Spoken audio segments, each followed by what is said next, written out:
What's up, everybody? It's Alex Leak and Friends NFL podcast back for another week. I'm your host, Alex Leak. We got Dustin on the show. What's up, Dustin? What's up, man? Ready to talk some football? Yeah, this will be the 2022 Miami Dolphins season preview. Looking forward to this one. We got the Bills out of the way. Now we're doing the Dolphins. The big news for Miami is firing Brian Flores after a 9-8 season. I believe didn't he have like a 7-game losing streak and then a 7-game winning streak? Yep. What did you think? First of all, what was your thoughts when Flores got fired? Because I was surprised. You know what? I was absolutely surprised too. First of all, it was a bad decision. Yeah. You fired a guy who, you know what? He started off with a 7-game losing streak, but for someone to take bad momentum and put it forward, Turn it around? yeah, Yep. and turn it around. I mean, come on now.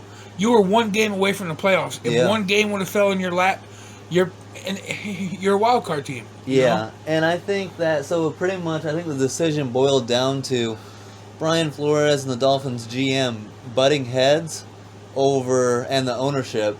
It was like politics within the organization over Tua versus Justin Herbert. And should they, if Brian Flores wanted them to take Herbert, they took Tua. Then Flores wanted Deshaun Watson. But I thought, Flores did a great job of getting production and wins out of a quarterback that he didn't believe in. And maybe not, I don't see the Dolphins as being a playoff team really the last couple of years. But they put together a pretty good season. Yep, I agree. So I thought he did an excellent job. So I was surprised by the firing. And he's now landed as a Steelers linebackers coach. But a 24-25 record as head coach, that's not bad. That's not fireable, especially for the Dolphins. But since then, they've replaced him with Mike McDaniel, the 49ers offensive coordinator last year, and he was their run game coordinator since 2017. What are your thoughts on Mike McDaniel coming in, kind of bringing the 49ers way, the Kyle Shanahan offense to Miami? Do you think that's going to benefit Tua in a big way? I do. If there's anybody for an offense like that, it's Mike McDaniel, especially being under Kyle Shanahan. Yeah. Shanahan is one of my favorite coaches, but his offensive coordinator mind when he was an OC was great. So I think the Dolphins may have a better offense. They might have a better offense, but their defense might take a step back in the same breath. What else? I mean, so he's a rookie head coach. The Dolphins are going to have high expectations, bringing in like Tyreek Hill and these guys. The arrow's pointing up. So there's going to be pressure on Mike McDaniel to win year one. And that doesn't always work out for a rookie head coach. So I'll be keeping a close eye on this team. You got questions at quarterback, running back. You've got a first-year head coach, and he's going to be calling the offensive plays. There's going to be a lot of pressure to win right away, and I don't know if this team is like great on paper and has really high expectations, and a lot of people nationally think they're going to make the playoffs. I say pump the brakes on that. I don't know if this is a playoff team year one, 2022. What do you think? I'm 50-50 on it. They have the talent, but they also have to prove it. They have to prove it, yeah. This is a big prove it year for Tua. Tua, yes. Yeah, Tua. And it could eventually show that Flores may have been right with wanting Herbert the whole time. And Tyreek Hill had some interesting comments that I believe 100% are right on his podcast. He said, these young quarterbacks, they only get about 3 years to prove it. And he's like, so this year is a big year for Tua. Otherwise, the Dolphins will likely move on. What do you think? Do you think they move on that quickly from Tua? And maybe Mike McDaniel wants to go get his guy if he can't get it done? Well, I mean, the expectation that they had for Tua coming out of the draft was that he was going to fit in and be, good. Yeah. But he's kind of struggling, and I think it goes back to that injury that he had at Alabama. Yeah. That still has taking his game off a little bit because he never even came back the same towards the end right there with Bama. So Do you see Tua as kind of a raw prospect? Like maybe the Dolphins, if they're smart, should be patient with him? Maybe he's a slower developer? that could be. I mean, Tua needs to be under a system where a coach knows how to develop a quarterback. Yeah, there's so much pressure on Mike McDaniels to get the most out of Tua and to get that offense humming. And the high expectations from what we saw with Kyle Shanahan in San Francisco, fans and the national media are going to want to see it right away. You know? And that's the thing. If Kyle Shanahan had Tua right now, Tua would be great. I think so.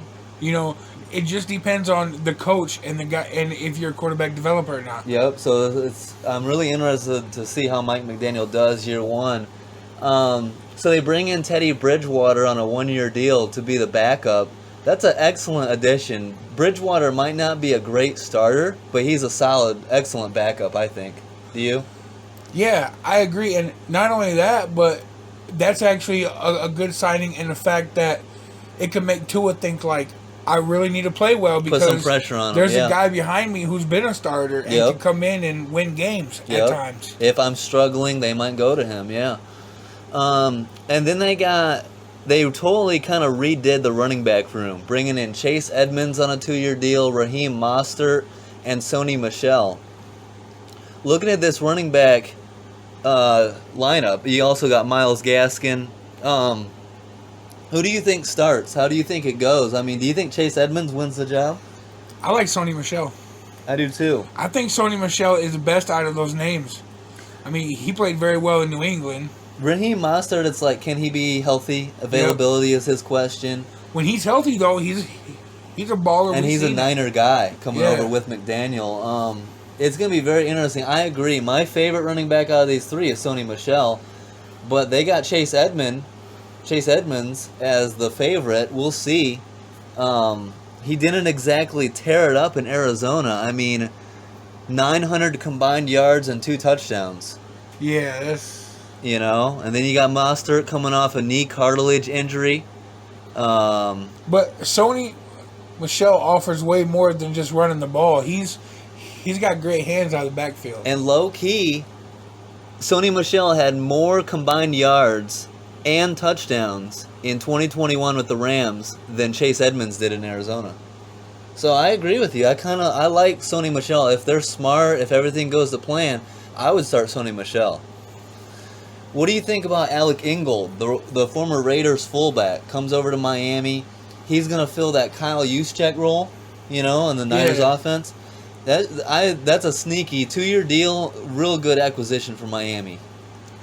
Yeah, I don't know much about the guy. He can pass catch too. Okay, well, yeah, then that's great because obviously, McDaniels, or McDaniel, right? Yeah, Mike McDaniel. Yeah, Mike McDaniel was the offensive coordinator, and he used Kyle Juszczyk the way that he could use this guy. Yep. Like a little, you need a 4th and 2, boom. Yep. You got the guy.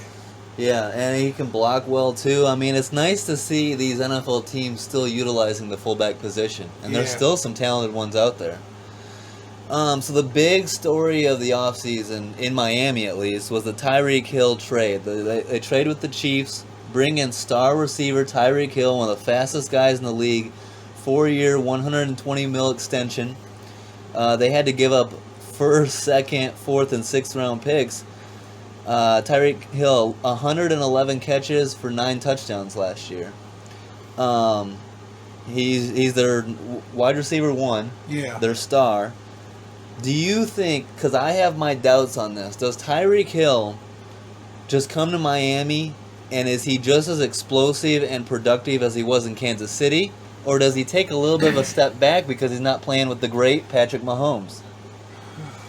Man, that's a tough question. Yes, it is. The way I see it is, I think Tyreek Hill by himself is explosive, but Mahomes made him more explosive by being so accurate. They were great together. Yeah, their chemistry. But let me tell you, man, that speed that Miami has at receiver with Jalen Waddle and Tyreek Hill is absolutely ridiculous. Yeah, it's a lot of speed. 2 guys who can run 4.3 40s. Good luck.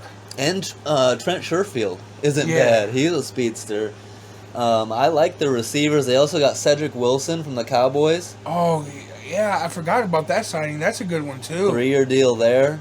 So, there's some talent there for sure.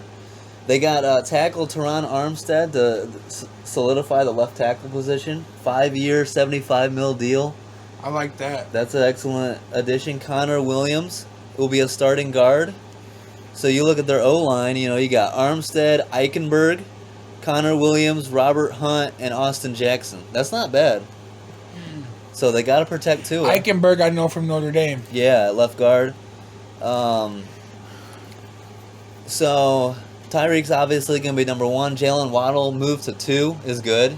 Waddle at 2, and then you got Cedric Wilson in the slot. But you want to know something, though?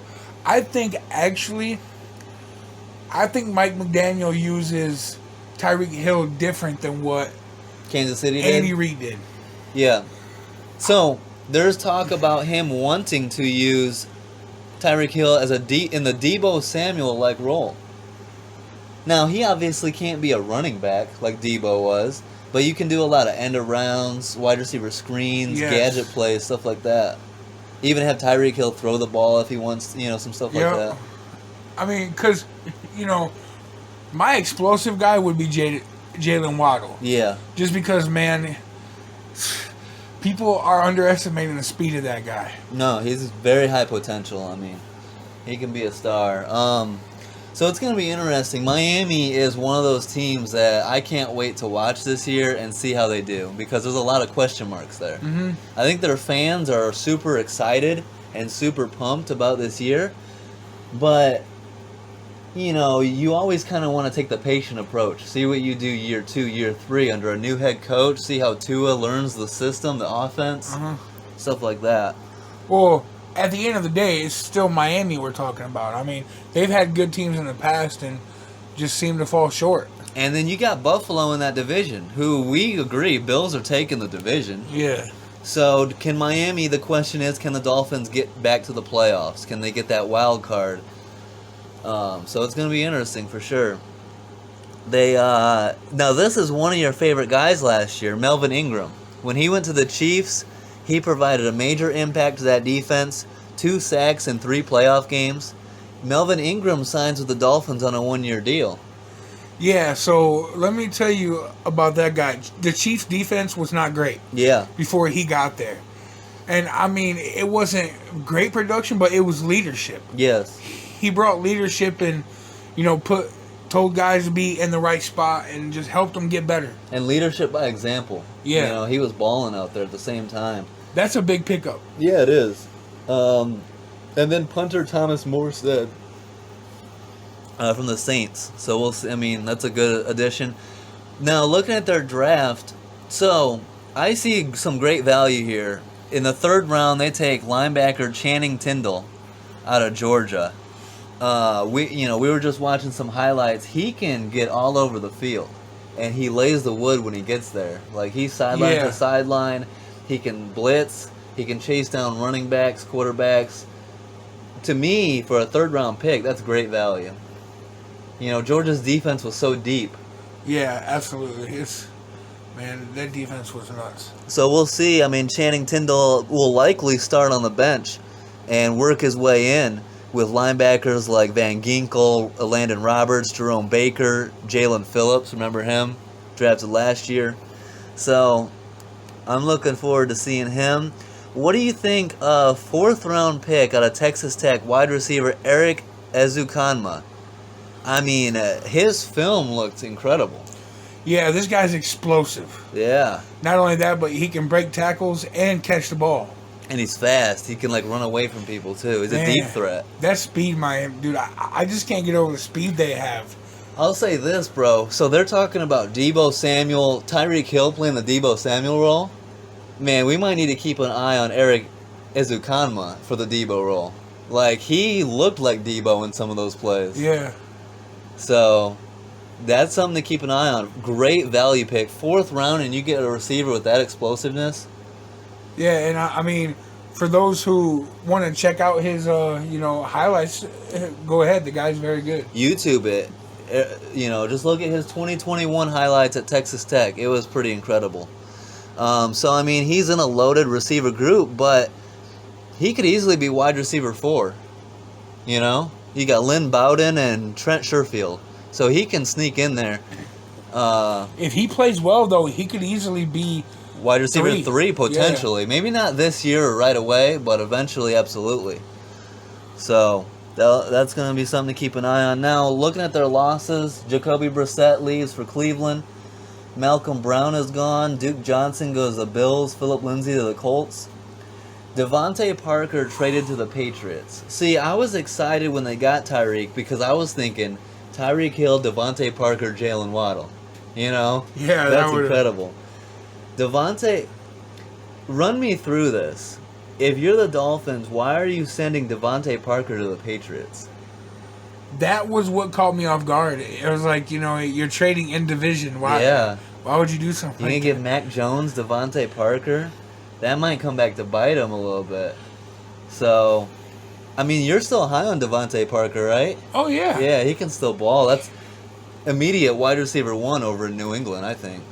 I mean, to me, he's wide receiver 1 wherever he goes unless there's a big-time name. I mean, you put him on Indy, he's wide receiver 1 right now. Yeah, it's probably true. I mean, Pittman, it's close. I would still say no because Parker's a veteran and he still has... He's been doing it. I mean, I'm sure he's probably putting up close to 9 to 1,000 yards a season, still. Yep. So that's a big loss. So we'll see, But you still got Tyreek Hill to replace it, so all right. They lose Will Fuller, who's still a free agent, and Alan Hearns, who the injuries are catching up to him, unfortunately. Hasn't really played since 2019. Opted out of 2020, spent 2021 on IR. So we feel for Alan Hearns. Albert Wilson's gone to the Vikings. Justin Coleman, the corner, and Jason McCourty. Surprisingly, Jason McCourty's still a free agent. Yeah, man, there's a lot of big names out there that are still free agents. Yep. Michael Pilardi as well, the punter, a free agent, no longer on the team. So, now, go ahead. Let me say this real quick. No disrespect to Jacoby Brissett, but Teddy Bridgewater as a backup is just a little bit better. I agree. Because a little bit better, yes. Bridgewater can come in and immediately win games. We've seen it when Breeze got hurt. Yep. They're similar, but Bridgewater's definitely better. I agree. And who knows? We're probably going to see some Jacoby Brissett in Cleveland if Watson gets suspended at all. Now that Baker recently, we just saw Baker get traded to the Panthers. Crazy. Yeah. That was unexpected. So, pretty much, in my opinion, I mean, there's going to be a lot of talk about Tua, but whose job is it to get the most out of Tua?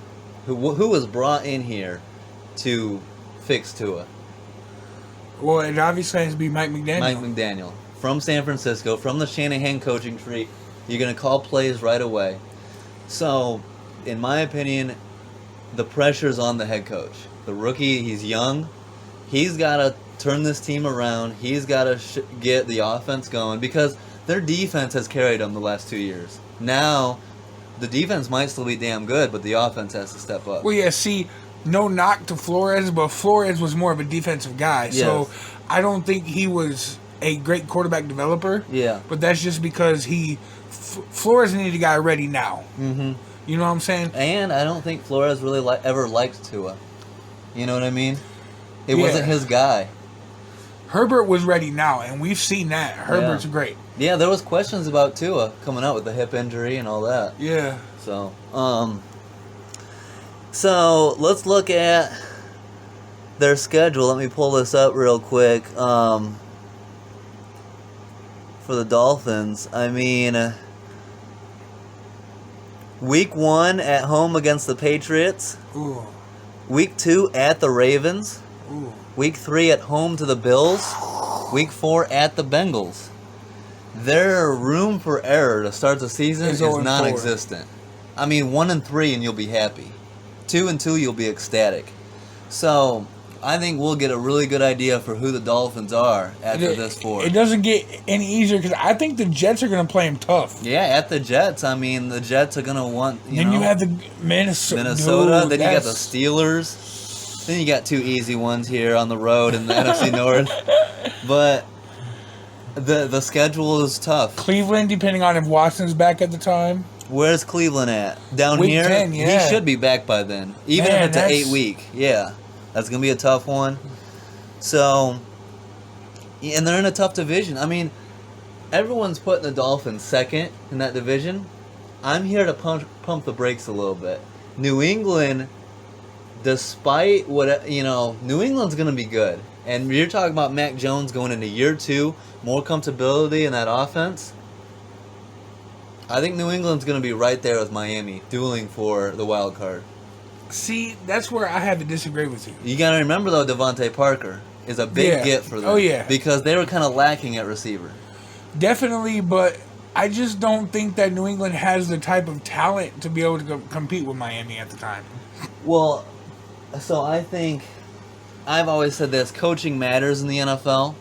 And I think I don't know yet about Mike McDaniel, but right now my feeling is there's a big gap between Bill Belichick and Mike McDaniel. Oh, well, of course, for sure. So I think he will raise New England's win total and have them. When is the last time Bill Belichick hasn't had his team at least competing for the playoffs? Even last year, right? They made the playoffs this last year, and even with Cam Newton starting, they were close. Yeah. So he's gonna have them competing, and if Miami slips up 1-3, 0-4 early on, and New England's 2-2, 3-1, then they're gonna be battling that, So it's a big year. Well, with that being said, the way that I haven't seen New England's schedule, but with the way Miami looks, Miami needs to come to play because this is what I've got right here. So the top of the AFC East is Bills 11-6, Patriots 10-7, Dolphins 10-7. God, Bills losing 6. And I'm being that's not 100%. So the Bills could easily go 12-5, 13-4. The Patriots could easily be 9-8, 10-7, 8-9, and the Dolphins, I believe, are right there with New England, 9-8, 10-7, 8-9, same window. So it's going to be interesting to see how Dolphins. Do the Dolphins Patriots, get in at that though? Maybe it's going to be interesting. I mean, on mine I have them 7th, so they would be the last wild card, or tied with New England. So I think maybe New England gets it, but that would be crazy though because you ever think of how good the AFC West is? They could get 3 teams in there. Yeah. So it's going to be very interesting. I like what the Dolphins are doing. They're going in the right direction. But my issue goes back to the end of last year. Firing Brian Flores, in my opinion, was the wrong move. He was establishing a culture there, and he was winning. And there's a lot of talk about Brian Flores saying he was getting paid and incentives to lose, and he was still winning. Yeah. So that goes to show you how good of a coach he was, in my opinion. And kudos to the Steelers for signing him up despite that lawsuit and everything. Yeah. And I mean, I lost a little bit of respect for the Miami ownership. Because that's what it goes back to, ownership, and it's like they're playing some politic games. And I'm surprised it was that easy for, another guy to jump in and be like, hey, I want to be head coach after what just happened. Well, Mike McDaniel, he's been searching for that head coaching job. This is what, so... And he believes he can come in here, especially with Tyreek now, and win now. And that's what I'm sure he sold ownership on. Look, I'm going to come in here, I'm going to fix Tua, and we're going to win now. So I'm a skeptic on Mike McDaniel.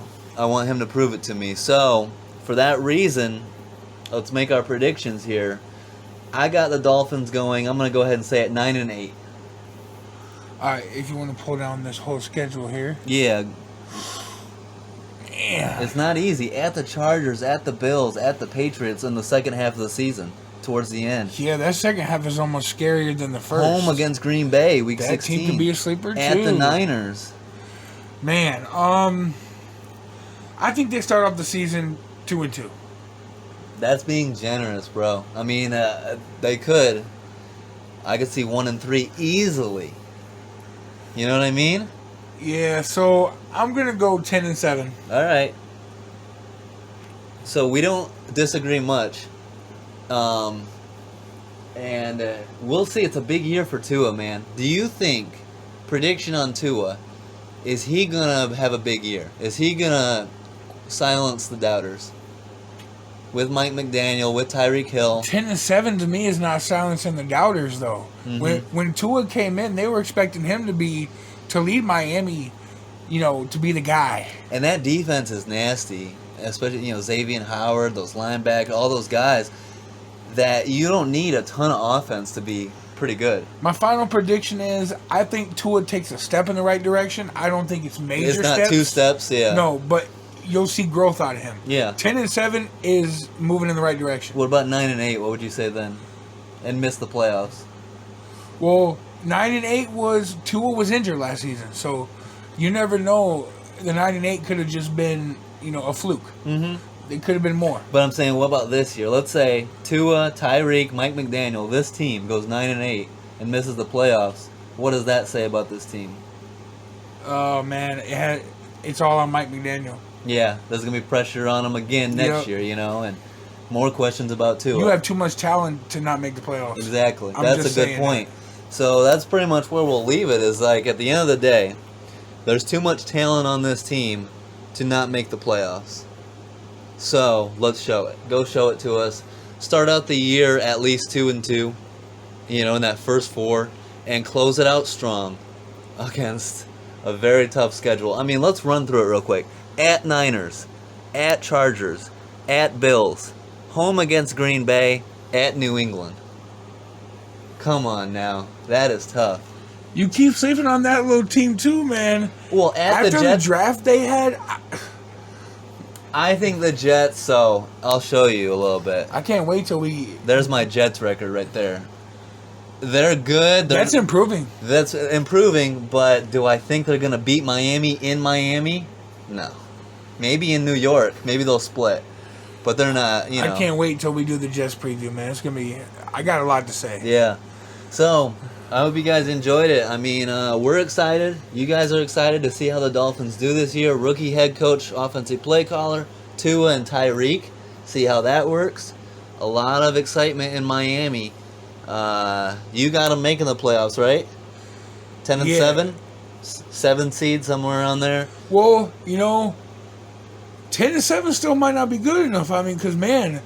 Like I said, those 3 teams out of the AFC West are going to decide where people fall. But that's what you're looking for, I believe. That's Tua taking a step in the right direction. Yes. 10-7, yes. You're going in the right direction. Then maybe next year you go 11-6, stuff like that. So, all right, good stuff.